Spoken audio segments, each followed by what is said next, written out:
Tuesday. I am riding solo, as Jason Derulo would like to say. I am Sweetcar. We're the only playbook. Week 6 has wrapped up. Lots of injuries. It's, again, the name of the game in fantasy football is, can you weather the storm that is injuries? Injuries are imminent. They are inevitable. It's going to happen over the course of a fantasy football season. How do you manage your team? How do you make the necessary moves, waiver picks, free agency picks, staying up till 3:05 a.m., waiting for waivers to clear? That's what it takes to win your leagues. And that's what we expect as people who listen to this show that want to win their fantasy football leagues. That is the level of commitment you're going to need to be successful and to win. I'm going to talk all about my biggest takeaways from every single matchup this weekend. Without further ado, let's run right into the rundown. First game on the board, Thursday Night Football. The Denver Broncos were traveling to Kansas City to take on the Chiefs. Taylor Swift in attendance. Nobody cares anymore. Chiefs win this game 19-8 final, cover the 10.5 point spread, under 47.5 cashes. My biggest fantasy football takeaway from this game is, let's get the ball to Rashee Rice a little bit more. Every single year since Tyreek Hill has departed from the Chiefs, we've been waiting for the receiver to step up in his place and be a productive fantasy football player. They've had Juju, they've had MVS, they've had Sky Moore, they've had other guys, Sammy Watkins, coming and going. Nobody has stuck, and now the latest player is Rashee Rice. Things I like about Rice: his workload, his target share, his snap counts, all not great. Still need to see an uptick. But when he's on the field, he's getting the football. When he's touching the football, he looks very explosive, 4.3 speed, I believe. And he hasn't dropped passes. So I think the biggest thing with Rashee Rice coming out of college was he's really good at high pointing the football, and he's really, really good at scramble drills, making things outside of structure, if you will, making plays outside of structure. So I would say let's get Rashee Rice on the football field a lot more for the Kansas City Chiefs. He is somebody that you absolutely need to roster. I think his usage will continue to uptick as long as he stays productive. The Tennessee Titans and the Baltimore Ravens were playing in London. Titans hosted this game as home dogs, but they lost the game 24-16. Final score: Ravens covered the 5-point spread, under 42 cashes. For me, let's talk about another pass catcher, Zay Flowers, another rookie pass catcher. 6 catches, 50 yards, finds the end zone for the first time in his young career. Led the team with 8 targets. That's now 4 of 6 games that the Ravens have played where Zay has been the leader in targets for this team. It is a talent to get targets. Let me say that. It is, you have to have some level of talent to get open, to get targets, to get passes thrown your way. We talk about it all the time. Why are these guys so covered? Bracket coverage, double team, triple team. They're not seeing the football. So when a guy is getting the ball thrown their way often, that is a good sign for fantasy football. Even if the catches, the yards, the results may not be there, trust the process and the results will follow. So Zay is looking good. My only fear is some uneasiness with the way he catches the football, some juggles. Hands don't seem as crisp and clean and smooth as, other wide receivers you like to see. So that is something, as somebody who played wide receiver in middle school and high school, not anywhere collegiate or professionally, but as somebody who is an enjoyer of wide receivers, I love to see hands catches. I love to see smooth catches, and it doesn't seem that way for him so far. But regardless, targets are there. Production will come. Love me some Zay Flowers.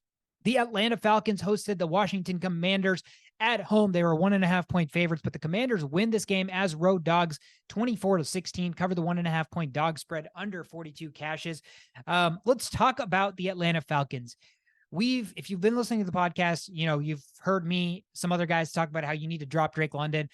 Let's not get it twisted in that we never doubted the talent that is Drake London. Drake London was a first-round wide receiver. Shovit had him as his number one rookie receiver coming into this season. So we knew the talent that was Drake London. It was just about the situation, the run-first offense, and the lack of quarterback play, aka Desmond Ridder. Now, we've seen the last 2 weeks, Desmond Ridder's passing has seen an uptick, which means Drake London's production has also seen an uptick. Looking at this past week, 9 catches, 125 yards on 12 targets. So what that ultimately means is, if the Falcons are losing, which we thought they were going to run the football, which they're still running quite a bit, don't get me wrong, but I think they see, and Arthur Smith sees, that you can't function in this league without having some form of passing game. And London is too talented of a pass catcher to not utilize, despite, the lackluster play from Ridder. So I think Drake London obviously still needs to be rostered. It's going to be, boom or bust weekly for him because of the quarterback play. So you want to look at the matchups, but I think right now he shouldn't be a free agent. I doubt he's a free agent in most leagues, but if he is, he deserves to be a rostered player because he's so talented. It's just about if that offense can consistently feed him the football. Maybe like they do Jonnu Smith, maybe feed Drake London as consistently as you feed Jonnu Smith, and no fantasy football player would be upset with that. The Minnesota Vikings, my favorite football team, are traveling to Chicago to take on the Bears. Vikings favored by 3.5 points, cover the spread, win the game 19-13, under 44.5 cashes. I think this year there's been 59% so far through 6 weeks of games that are hitting the under, which is at a historic pace. So definitely something to monitor. Scoring across the NFL has been down, which means fantasy points have been down. Let's talk about the Vikings pass catchers. Justin Jefferson on the IR. So what does that mean?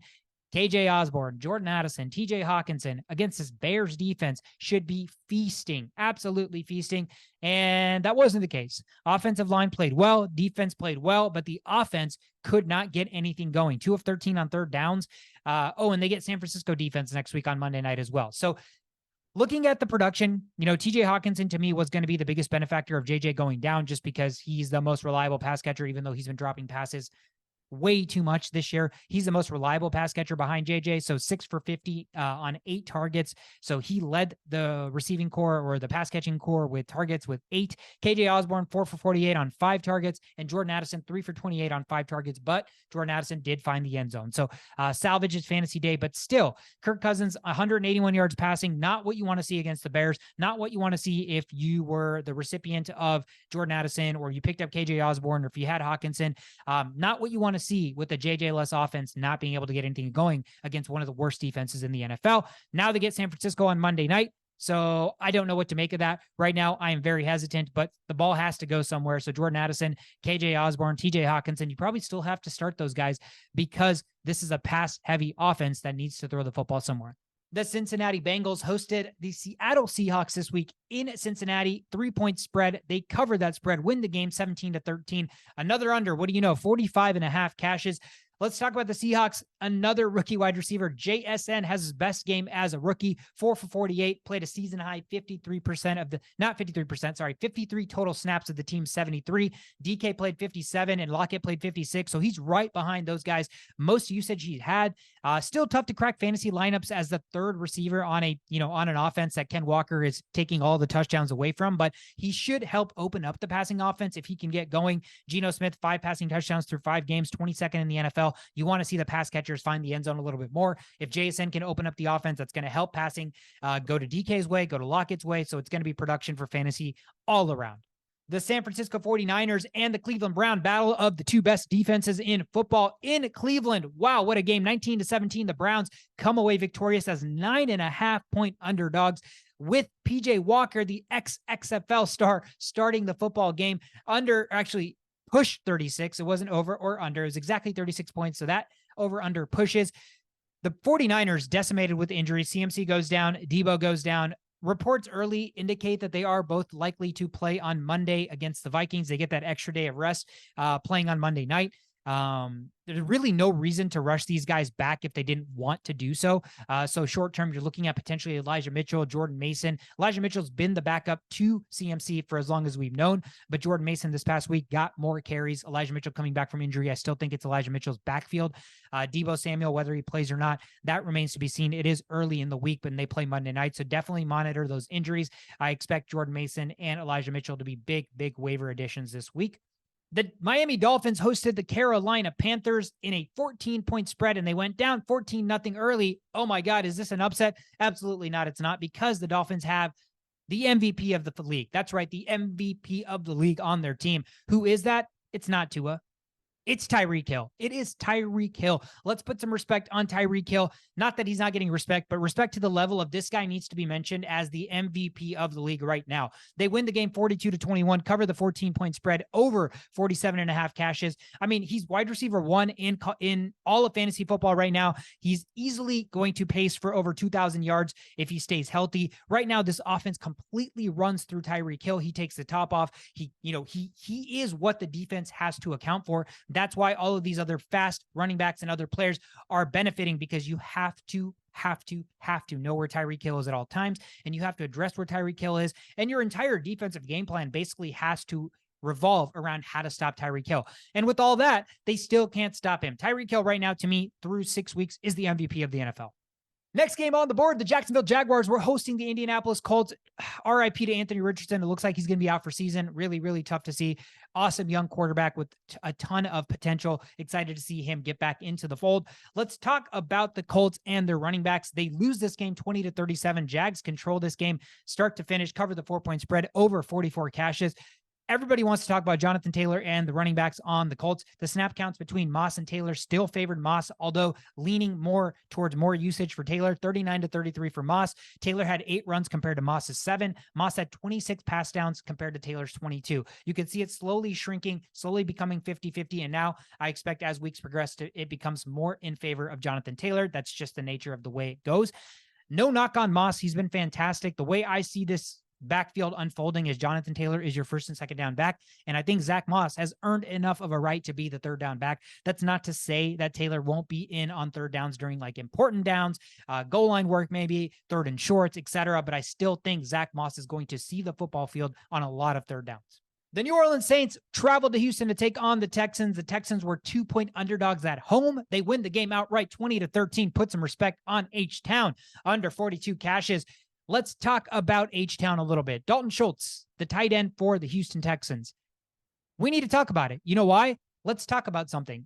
Over the last 3 weeks, how many tight ends and how many receivers have at least 40 yards receiving and a touchdown in every game the last 3 weeks? Can you name any receiver that has 40 receiving yards and a touchdown in every week over the last 3 weeks? Can you? Can you name any tight ends? There should only be one. And that guy is Dalton Schultz. 40 receiving yards at least in the last 3 games, a touchdown in each of the games. Tank Dell went down with injury, so that's why they seem to use him more. Schultz has a connection. He had a good connection with Dak last year and the year before. Dak is a similar type of quarterback, in my opinion, to CJ Stroud in the sense that he works the intermediary, the middle of the field. He is a younger quarterback that's going to look for his safety blanket, which is becoming Dalton Schultz. And I think Schultz is going to be valuable moving forward. Tight end desolation. You're always going to try to latch on to production from a tight end standpoint. They do head into the bye, so it's not somebody that, you may want to roster because rosters are smaller and you can't afford to roster a random tight end on a bye. But moving forward, look at Dalton Schultz. I think it's imperative that this guy is rostered. He's tight end 6 on the season right now. The Las Vegas Raiders played host to the New England Patriots. Favored by 3 points, over under 41.5. The under cashes as Vegas wins this 21-17. The Raiders have a stud receiver, future Hall of Famer, first ballot Devontae Adams, but let's talk about the other receiver on this team, Jacoby Myers, wide receiver 13 on the season. Adams is 11, I believe. So those guys are right behind each other. 4 of the 5 weeks Myers has played, he's seen double-digit fantasy points, 43 targets over those 5 games. Wide receiver 1 type target share there. I mean, this offense right now currently is supporting 2 wide receiver 1s. It's boom or bust on Adams' side for the most part, but Myers has been the most consistent player. Garoppolo is injured, but I don't think Brian Hoyer playing is going to hinder those targets whatsoever. I still think Jacoby Myers has to be an automatic start upcoming for you. His upcoming schedule, the Chicago Bears, the Detroit Lions, the New York Giants, the New York Jets, and the Miami Dolphins. I think that is a run where Myers will continue to produce. Hopefully Adams can take off as well.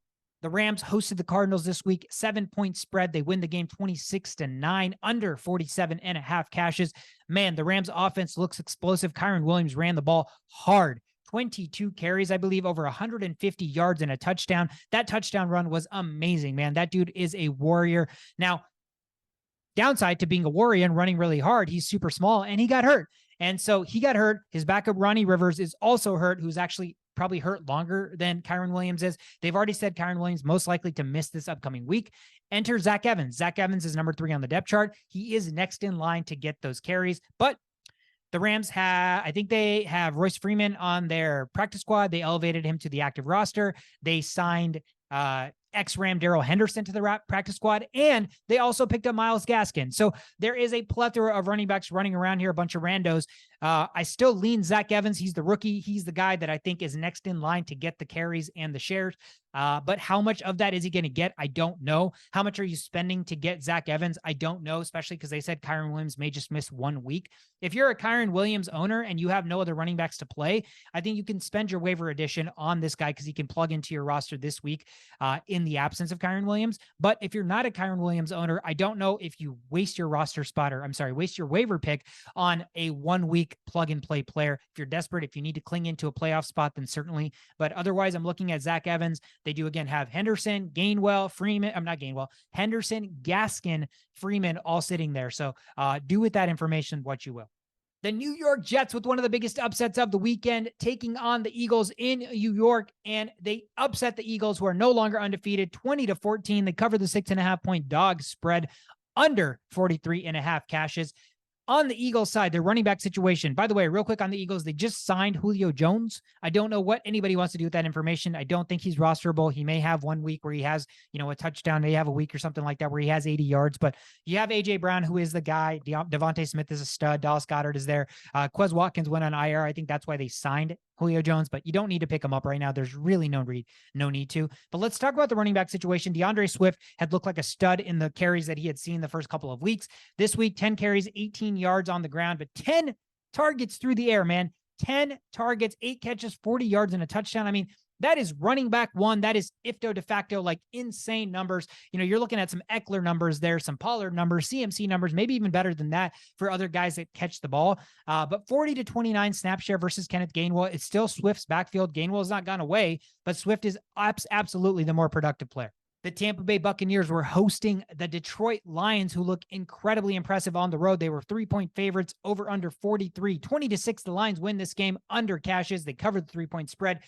Lions, another team that got hit with injuries. David Montgomery, who has been running like a madman, one of the best running backs in football right now from fantasy production standpoint, is hurt, could be a potential IR designation. But the reason why it may not be is they have Baltimore this week, and then they take on Vegas, and then they have a bye. So there is a chance Montgomery is shut down through the bye, and if he's good, he'll be back after the bye. If they think this is for sure a 4-week thing, then he's absolutely going to go on the IR. Jahmyr Gibbs should be back next week, but enter Craig Reynolds. Craig Reynolds is an absolute must pick up. He's probably going to play the Montgomery role, although with Gibbs back, they'll hopefully use Gibbs a little bit more because he is the more explosive player, but he's coming back from injury. He is more of a gadget type player based on the way they've used him so far. So I think Reynolds has a role in this backfield. Absolutely. You go pick up Craig Reynolds.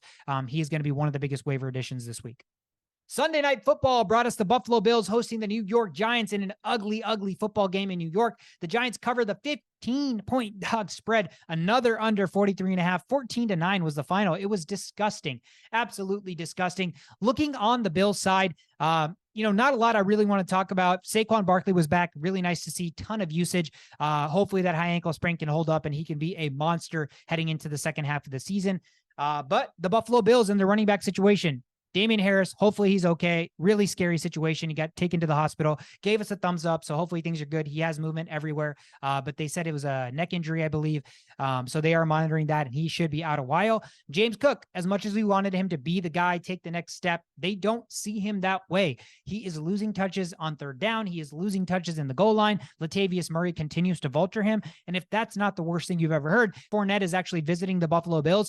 I don't know if they'll pick him up or sign him. But again, regardless, they are working out other running backs. They have a star young running back on their roster that they refuse to utilize the way we would hope he was going to get utilized, but it doesn't seem like right now that's how McDermott wants to use him. So James Cook, stock slightly dropping right now. They're still looking for other running backs to go out and sign. And if it's Leonard Fournette, that's two guys that will take third down work and potentially take vulture work. So outlook for James Cook, not great heading into the second half of fantasy football season. Let's end the rundown with Monday Night Football, guys. The Dallas Cowboys were traveling to LA to take on the Chargers. Cowboys on the road, favored by 1.5. They cover the spread, win the game 20-17. Another under 49.5 cashes.